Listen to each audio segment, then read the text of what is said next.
जय शनिदेव। प्रिय दर्शकों, मैं योगेंद्र वर्मा ज्योतिष सीखो चैनल में आपका हार्दिक स्वागत करता हूं।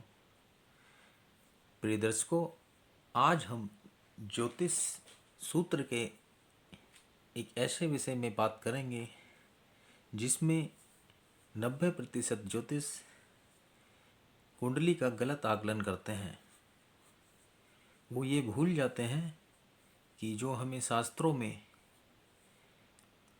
ऋषि पराशर ने जो सूत्र बताए हैं उनके अनुसार कुंडली का आकलन कैसे करना है। तो प्रिय दर्शकों, सिखाने की श्रृंखला को आरंभ करता हूँ। प्रिय दर्शकों, आपने कुंडली में त्रिकोण और केंद्र के बारे में तो अधिकतर सुना होगा, तो आज हम उसी विषय में चर्चा करते हैं। तो प्रिय दर्शकों, कृपया ध्यानपूर्वक सुनिए। प्रिय दर्शकों, कुंडली में ये तो आप सभी लोग जानते हैं कि 12 घर होते हैं।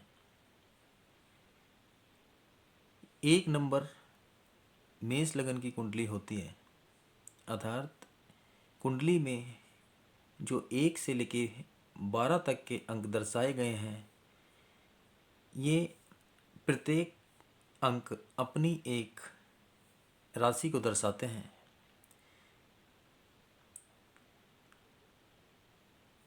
आपने पिछले अध्यायों में कुंडली के 12 भावों के बारे में पढ़ा है। मैं पहले भी कई बार आपको बता चुका हूँ कि ये प्रथम भाग लगन होता है और कुंडली यहीं से शुरू होती है। राशियाँ बदलती रहती हैं, घर यही रहते हैं। मान लीजिए ये मेष लगन की कुंडली है, इसमें 1 नंबर यहाँ से स्टार्ट है, यानी 1 अर्थात मेष लगन। मान लीजिए यहाँ पर 2 नंबर लिखा होता तो वृषभ लगन की कुंडली हो जाती। मान लीजिए 7 नंबर यहाँ प्रथम भाव में लिखा होता तो ये तुला लगन की कुंडली हो जाती। कहने का तात्पर्य यह है कि घर हमेशा यही रहेंगे, 1 नंबर, 2 नंबर, 3 नंबर, 4 नंबर। और ये जो क्रमांक लिखे हैं ये घरों के लिए नहीं, ये राशियों के लिए लिखे हैं। अर्थात 1 नंबर मेष राशि, 2 नंबर वृषभ, 3 नंबर मिथुन, 4 कर्क, 5 सिंह, 6 कन्या, 7 तुला, 8 वृश्चिक, 9 धनु, 10 मकर, 11 कुंभ और 12 मीन। तो प्रिय दर्शकों, आप अब नोट करना शुरू कीजिए। 1 नंबर, 4 नंबर, 7 नंबर और 10 नंबर, इसको हम केंद्र स्थान बोलते हैं। जिस तरीके से सत्ता में केंद्र सरकार होती है, उसी तरीके से ये केंद्र होता है। कुछ ज्योतिष बताते हैं कि केंद्र का स्वामी सदैव अच्छे फल देता है, और वो अपने आकलन कुंडली का विश्लेषण करते वक्त उसी प्रकार कर देते हैं, और उसका जो रिजल्ट है जातक को गलत मिल जाता है। तो ज्योतिष का तो कुछ नहीं जाता, जातक को गलत रिजल्ट मिलने से, गलत उपाय मिलने से पूरा जीवन परेशानियों से गुजारना पड़ता है। अगर ज्योतिष जातक का सही मार्गदर्शन करके, कुंडली का सही विश्लेषण करके उचित उपाय बताएं तो जातक को परेशानियों का सामना नहीं करना पड़ेगा। तो आज हम जिस विषय में बात करते हैं, कुंडली विश्लेषण के लिए जिस तरीके से कुंडलियों की डिग्रियां, कुंडलियों के ऊंच नीचता और अब तक जितना भी मैंने आपको पढ़ाया है महत्वपूर्ण है, उसी तरीके से आज जो विषय मैं लेके आया हूँ, बिना उसके कुंडली का विश्लेषण करना नामुमकिन है। तो प्रिय दर्शकों, आप नोट कीजिए, 1 नंबर, 4 नंबर, 7 नंबर और 10 नंबर केंद्र, 1 नंबर, 5 नंबर और 9 नंबर त्रिकोण। 1 नंबर केंद्र भी होता है, 1 नंबर त्रिकोण भी होता है और 1 नंबर लगन भी होता है। ज्योतिष अधिकतर कहते हैं कि त्रिकोण सदैव अच्छा होता है, यानी 1, 5 और 9 के स्वामी हमेशा अच्छा रिजल्ट देते हैं। लेकिन वो भूल जाते हैं कि उनकी प्लेसमेंट कहाँ है। ये निर्भर करती है उनकी प्लेसमेंट अच्छे भाव में है, गलत भाव में है, रिजल्ट उसके हिसाब से होना चाहिए। अभी मैं आगे आपको समझाता हूँ कि उनके गलत रिजल्ट किस तरीके से जातक को बुरे परिणाम भुगतने पड़ते हैं। प्रिय दर्शकों, 6 नंबर, 8 नंबर और 12 नंबर ये त्रिक भाव होता है। 6 नंबर, 8 नंबर और 12 भाव कुंडली में सदैव बुरा माना जाता है, लेकिन कुछ परिस्थितियों में ग्रहों की प्लेसमेंट के अनुसार यहाँ से भी विपरीत राजयोग के योग बनते हैं और यहाँ से भी हमें अच्छे फल मिलते हैं। वो धीरे धीरे आपको समझाऊंगा, आप समझते जाएंगे। 3 नंबर, 6 नंबर और 11 नंबर ये उपाच्य भाग होता है। तो प्रिय दर्शकों, अब मैं आपको ये समझाने की कोशिश करता हूँ कि ज्योतिष किस तरीके से गलत रिजल्ट दे देते हैं। मान लीजिए ये 1 नंबर और 1 नंबर के स्वामी मेष राशि के मंगल देवता होते हैं और ज्योतिष ने बता दिया कि 1 नंबर के स्वामी त्रिकोण के अंदर सदैव अच्छा रिजल्ट देंगे। अब मान लीजिए 1 नंबर के स्वामी मंगल देवता यहाँ कर्क राशि में आकर बैठ जाएं।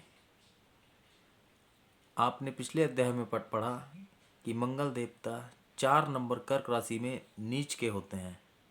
अब मान लीजिए मंगल देवता यहाँ आकर बैठ जाएं तो अच्छा रिजल्ट कैसे देंगे, आप मेरे को ये बताइए। मान लो किसी ज्योतिष ने आपको मंगल का मूंगा पहना दिया और मंगल देवता पड़े हैं या नीच राशि में, और मूंगा पहना के उनको एक्टिवेट कर दिया, उनको और बल दे दिया, तो उस जातक का पूरा बंटाधार हो जाएगा। मंगल देवता की 3 दृष्टियाँ होती हैं। मंगल देवता यहाँ बैठेंगे नीच में और आपने जातक को मूंगा पहना दिया तो ना उसको भूमि मिलेगी, ना माता का सुख मिलेगा, माता से भी नहीं बनेगी, भूमि वाहन सब में परेशानियाँ आएंगी। मंगल देवता यहाँ से चौथी दृष्टि अपनी 1, 2, 3, 4 दाम्पत्य पे डालेंगे, ना दाम्पत्य सुख मिलेगा, पार्टनरशिप में दिक्कत आएगी, डेली वेजेस में दिक्कत आएगी। इन परिस्थितियों में अगर जातक को मूंगा पहना दिया तो डाइवर्स होने के भी चांस हो जाते हैं। इसलिए कोई भी स्टोन बिना परख के नहीं पहनना चाहिए, बिना कुंडली का सही विश्लेषण से नहीं पहनना चाहिए। मंगल देवता की 7वीं दृष्टि सीधी 10म भाव पे पड़ी, यहाँ पे जातक के कर्म भाव पे फर्क पड़ेगा। मंगल देवता की 8वीं दृष्टि यहाँ पड़ी, यहाँ लाभ भाव पे फर्क पड़ेगा। यानी यहाँ बैठ के नीच के मंगल अपने इस घर को तो हानि पहुँचाएंगे, जहाँ जहाँ दृष्टियाँ पड़ेंगी वहाँ भी हानि पहुँचाएंगे, और गलती से मूंगा बना दिया तो बंटाधार हो जाएगा। इसी तरीके से मान लीजिए 5 नंबर के स्वामी आपने पढ़ा है सूर्य देवता होते हैं, और मान लो सूर्य देवता 7 नंबर में यहाँ आके बैठ जाएं तो वो नीच के हो जाएंगे। सूर्य देवता सीधी लगन पे दृष्टि डालेंगे, 7 नंबर घर को भी खराब करेंगे और लगन में व्यक्ति के व्यक्तित्व को भी खराब करेंगे। इसी तरीके से 9 नंबर भी त्रिकोण में, 9 नंबर आपने पढ़ा है धनु राशि होती है, और धनु राशि के स्वामी होते हैं गुरु, और गुरु मान लीजिए 10 नंबर में आके बैठ जाएं, मकर राशि में गुरु नीच के होते हैं। अब गुरु के यहाँ बैठने से इस घर को भी खराब करेंगे, 7वीं दृष्टि 4 नंबर पे डालेंगे, 7वें घर में डालेंगे, इस घर को भी खराब करेंगे।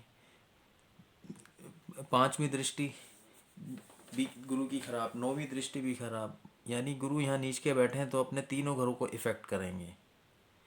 जातक कितना भी करोड़पति क्यों ना हो, लेकिन यहाँ पे अगर पुखराज बना दिया जातक को तो उसका पूरा बिजनेस चौपट हो जाएगा। यहाँ पर जातक को पुखराज बना के उसको एक्टिवेट नहीं करना है। ऐसी स्थितियों में पूजा पाठ करके ग्रह को मनाया जाता है। तो प्रिय दर्शकों, समझाने का तात्पर्य यह है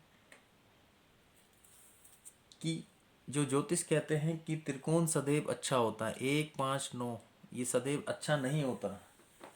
ये डिपेंड करता है ग्रह की प्लेसमेंट पे।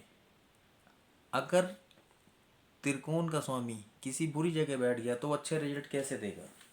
इसी तरीके से मान लीजिए केंद्र का स्वामी किसी बुरी जगह बैठ गया तो अच्छे रिजल्ट कैसे देगा। इसी तरीके से उपाच्य भाग 3, 6 और 11, उपाच्य स्थान का स्वामी, ये थ्योरी पे डिपेंड करता है। वो दोनों तरह के रिजल्ट देता है, अच्छे भी और बुरे भी। इसी तरीके से 6, 8 और 12, इसको त्रिक भाव बोलते हैं। त्रिक स्थान का स्वामी भी अच्छे और बुरे दोनों फल देता है, जब तक उस पर कोई थ्योरी लागू न हो। थ्योरी अर्थात यहाँ 6, 8 और 12 में विपरीत राजयोग बनता है। ये आने वाले अध्यायों में आप समझ पाओगे। कहने का तात्पर्य यह है कि ज्योतिष जो कहते हैं 1, 5 और 9 यानी त्रिकोण का स्वामी सदैव अच्छे फल देता है या केंद्र का स्वामी सदैव अच्छे फल देता है, लेकिन ग्रहों की प्लेसमेंट की वजह से ये थ्योरी यहाँ लागू नहीं होती है। तो प्रिय दर्शकों, समझने की कोशिश ये करनी चाहिए, जितना भी आपको पढ़ाया जा रहा है, जितना भी आपको सिखाया जा रहा है, उसके नोट्स बनाते चलिए। मेरी कोशिश यही रहेगी कि आपको अच्छे से समझा पाऊँ और आप अच्छे से समझ पाएँ। तो प्रिय दर्शकों, आज के लिए इतना ही। जय शनिदेव।